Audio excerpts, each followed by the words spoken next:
Hey everyone, Tim Gilliam with Teak Master here, and we are currently in our shop and we have been contracted by one of our clients to refinish their large collection of outdoor ePay furniture. And we thought it would be a good idea to do another ePay video because ePay furniture is becoming increasingly popular, just like Teak, because it's very similar to Teak in terms of its durability and its beauty, even though it's a reddish brown color and Teak is more blonde and honey color. So we'll go ahead and get into this and show you our technique on refinishing it. Thanks for tuning in. Okay, so before we get into our process, I wanted to point out and explain why the furniture looks the way it does currently and the characteristics of weathering and maintenance and things like that. So the furniture currently looks like this because obviously it's been unkept. And Mother Nature has done a number on it in terms of oxidation. You see the gray oxidation here. And then on all of these surfaces here, especially this leg, if you can come in and zoom in on this, you've got black mold and mildew. And that's typical with wood that's outside, that's unkept. Mother Nature's perfect recipe of pollen and dust and debris landing on this surface mixed with moisture, you can get black mold and mildew. Now, it oxidizes because the wood's natural oil content will oxidize and turn gray with exposure to the UV, and it's just like Teak, you know, it weathers gray, and most people don't like this. They want to see the natural ePay color, which is a natural sort of reddish brown color. And that's a little bit about the characteristic on why it weathers like this. One more thing. I also wanted to talk about a couple more characteristics and attributes of this furniture made by Jensen Leisure. Now, you've got this particular piece here that is comprised of two pieces. This isn't one solid piece of wood. I don't know if it's possible, but you can see a definitive line here where the two pieces were joined together.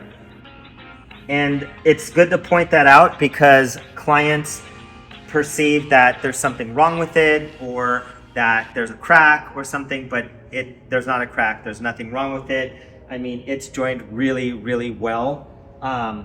Also, when we sand it down and we refinish it, you have this piece and you have this piece, and I can see here that they have two dramatically different grains.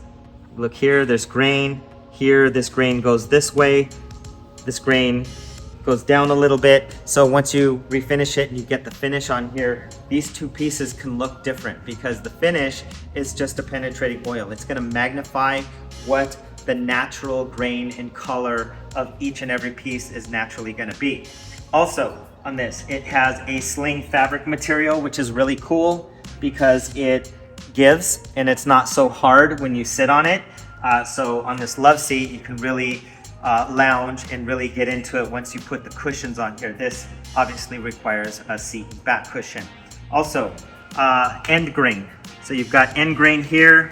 You can see the top here is very smooth, and where they cut it and they sanded it here, it's rough, it's a different color, it's a different texture. So even when we clean it and we sand it and we do all our, working our magic, it's still probably gonna be a little bit of a different color because it's the end grain, it's the end cut. So you might have a little bit of color variance here and a little bit of color variance here at the back.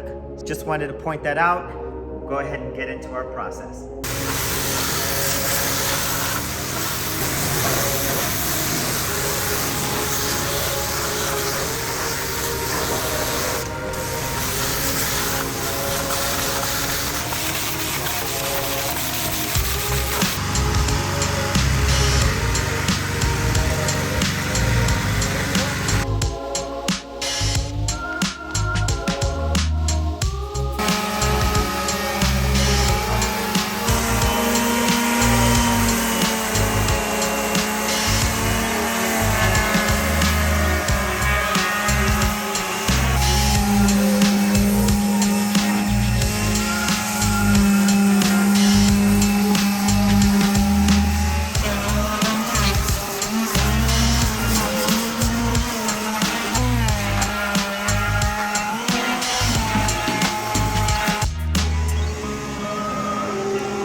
Okay, so what we're doing is we're hosing down the furniture after it's been sanded to remove dust from the grain. And look at this beautiful natural color. So we just want to make sure that everything's perfectly clean. So we saturate it, and now Fernando is going to go ahead and apply the brightener.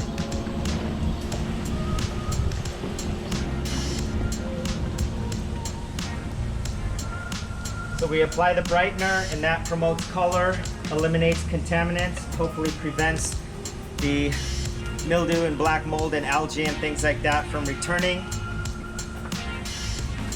And you want to do it when the wood is wet. So that's why you hose it off. So you let the brightener sit for a period of time, I'd say 5-10 minutes.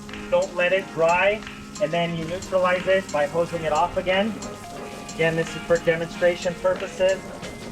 So you let it sit for a while, let it do its thing, and then you neutralize it by hosing it down again. Thoroughly hosing it down. Neutralize that oxalic acid. And voila, let it dry thoroughly so you can put on the finish.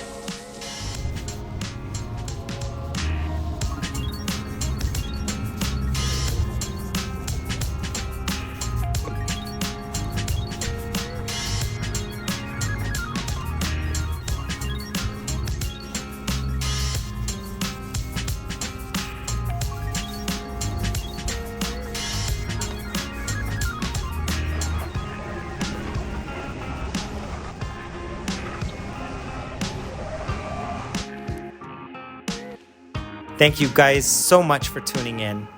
If you like what you saw, go ahead and click that like button. Follow us because we're coming out with more videos just like this. If you have any comments, leave it in the comments below. We'll be sure to answer as soon as we possibly can. Take a look at our website, teakmaster.com, for more information. Thank you guys so much for tuning in. We really appreciate you. Tim Gilliam with Teak Master, signing out.